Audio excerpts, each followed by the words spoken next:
कहानी काली छत वाली चुड़ैल। रात के 3 बजे का वक्त था। आसमान पर बादलों ने चांद को निगल लिया था। फिजा में एक सन्नाटा था जो दिल को काटता महसूस हो रहा था। गांव के लोग अपने घरों में दबके बैठे थे। कोई बाहर निकलने की हिम्मत नहीं करता था, क्योंकि इन सब को मालूम था कि आज की रात वो काली छत वाली चुड़ैल वो गांव के ऊपर मंडला रही है। ये चुड़ैल कोई आम बदरू नहीं थी, बल्कि वो एक ऐसी औरत की रूह थी जिसे कई साल पहले जिंदा जला दिया गया था। इसका नाम जुलेखा था। वो एक खूबसूरत औरत थी, मगर इस पर जादू टोने का इल्जाम लगाया गया। गांव के मर्दों ने मौलवी के कहने पर इसे गांव के बीचों बीच लकड़ियों के ढेर पर बांधकर आग लगा दी। जलते हुए इसने सिर्फ एक जुमला कहा था, मैं लूटूंगी और तुम सबको अपने साथ ले जाऊंगी। इसके बाद उसकी राख उड़कर एक पुराने मकान की छत पर जाकर जिम गई। इस छत को लोग काली छत ओ कहने लगे, क्योंकि वक्त के साथ वहां की छत सियाह हो गई थी। जो भी इस छत के नीचे रहने की हिम्मत करता वो आतो पागल हो जाता। आगाए कई बरसों तक वो घर खाली रहा। लोग दौर से गुजरते हुए वहां से नजरें चारा लेते। मगर फिर एक दिन शहर से कुछ लोग आए, एक फिल्म बनाने वाली टीम। उनका मकसद था गांव की पुरस्कार कहानी पर डॉक्यूमेंट्री बनाना। उनके लीडर का नाम अरहम था, नौजवान, दलेर और जिद्दी। इसने गांव के लोगों से पूछा, ये काली छत वाली कहानी में कोई हकीकत है या बस अफसाना? बूढ़े इमाम ने जवाब दिया, बेटा, जो यहाँ गया वो वापस नहीं आया। अब तुम ना जाना। अरहम ने मुस्करा कर कहा, सच जानने के लिए किसी को जाना तो पड़ेगा ना मौलवी साहब। गांव वाले समझ गए कि ये लोग रुकने वाले नहीं। शाम तक अरहम और उसकी टीम, मरियम, सारा, फरहान और अली, अपना सामान लेकर इसी काली छत वाले घर में जा पहुंचे। दरवाजा जैसे ही खोला, एक ठंडी हवा का झोंका आया। अंदर बदबू थी, सड़ी हुई लाश की तरह। दीवारों पर पुराने खून के धब्बे थे और छत पर काले जाले। अरहम ने तंज किया, वाह, प्रोडक्शन वैल्यू तो जबरदस्त है। सारा ने बमुश्किल हंसते हुए कहा, बस अगर ये खून असली ना हो तो। उन्होंने घर के बीच में कैमरे लगाए। रात ढलने लगी। सबने छत के नीचे बैठकर फुटेज चेक करना शुरू किया। कैमरे के माइक से एक हल्की सरगोशी आई, मैं वापस आ गई हूं। सबने चौंक कर एक दूसरे की तरफ देखा। किसी ने बोला, किया? मरियम ने पूछा। नहीं, शायद हुआ की आवाज होगी, अली ने जवाब दिया। मगर अगले ही लम्हे बल्ब झपका और बंद हो गया। पूरा घर अंधेरे में डूब गया। सिर्फ कैमरे की नाइट विजन स्क्रीन जल रही थी, जिसमें किसी औरत का धुंधला साया छत पर उल्टा लटकता हुआ नजर आ रहा था। सारा ने चीख मारी, ऊपर कोई है। अरहम ने टॉर्च उठाई और ऊपर देखा, मगर वहां कुछ नहीं था। सिर्फ छत पर एक सियाह दाग जैसे ताज़ा खून हो। उन्होंने नीचे कैमरे की रिकॉर्डिंग चेक की।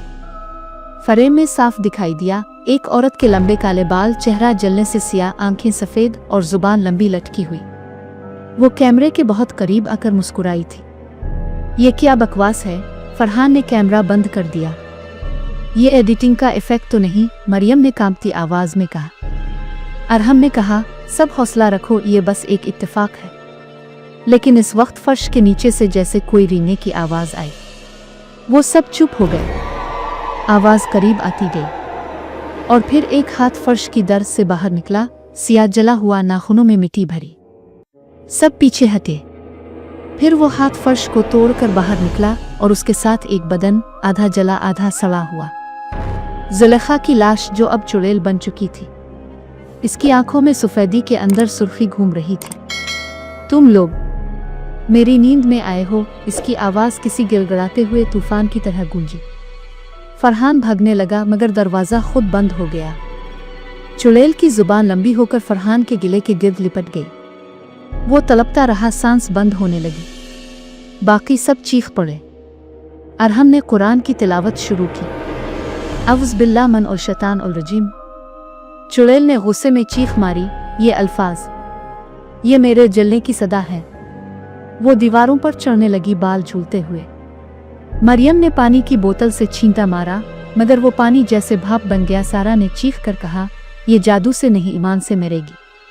इसने कुरान मजीद उठाया और जोर से पढ़ने लगी। चुड़ैल का जिस्म लरजने लगा। इसकी आंखों से धुआं उठने लगा। वो पीछे हटी, मगर फिर गुस्से में जमीन पर जोर से मारी और पूरा घर लरस गया। फर्श टूट गया, नीचे से सिया धुआं उठा, सब नीचे गिर गए। मरियम के हाथ में कुरान अब भी था। जब वो होश में आए तो देखा कि वो किसी पुरानी कोठरी में है। इर्द गिर्द मिट्टी के दीवारें और बीच में एक पुरानी हांडी रखी थी जिसमें कुछ जला हुआ राख जैसा मादा था।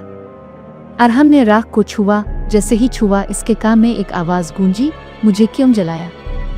वो पीछे हटा, खौफ से कांपता हुआ। सारा ने कहा, यह जुलेखा की राख है, ये वही जगह है जहां इसे जलाया गया था। इतने में हांडी के अंदर से धुआं उठा। जुलेखा का चेहरा नमूदार हुआ। मैंने वादा किया था कि वापस आऊंगी। मरियम ने कुरान खोलकर सूरत सूए की तिलावत शुरू की। कमरे की फिजा बदल गई। जुलेखा का चेहरा मुड़ने लगा जैसे आग में जल रहा हो। तुम नहीं समझ सकते, मैं मजलूम थी, वो चीखी, मगर तुम अब जालिम बन गई हो। अरहम ने देवड़ा। सारा ने मिट्टी का मटका उठाकर जमीन पर दे मारा। राख उड़ने लगी। अरहम ने आग जलाई और मरियम ने इस पर कुरान की आयत पढ़कर फूंक मारी। आग भड़क उठी। जुलेखा चीखने लगी, नहीं, मैं मर नहीं सकती, मैं उन सब के खून से बनी हूं। लेकिन आग की लिपटें बढ़ती गईं। इसका जिस्म हुआ में तहलील होने लगा। छत हिलने लगी।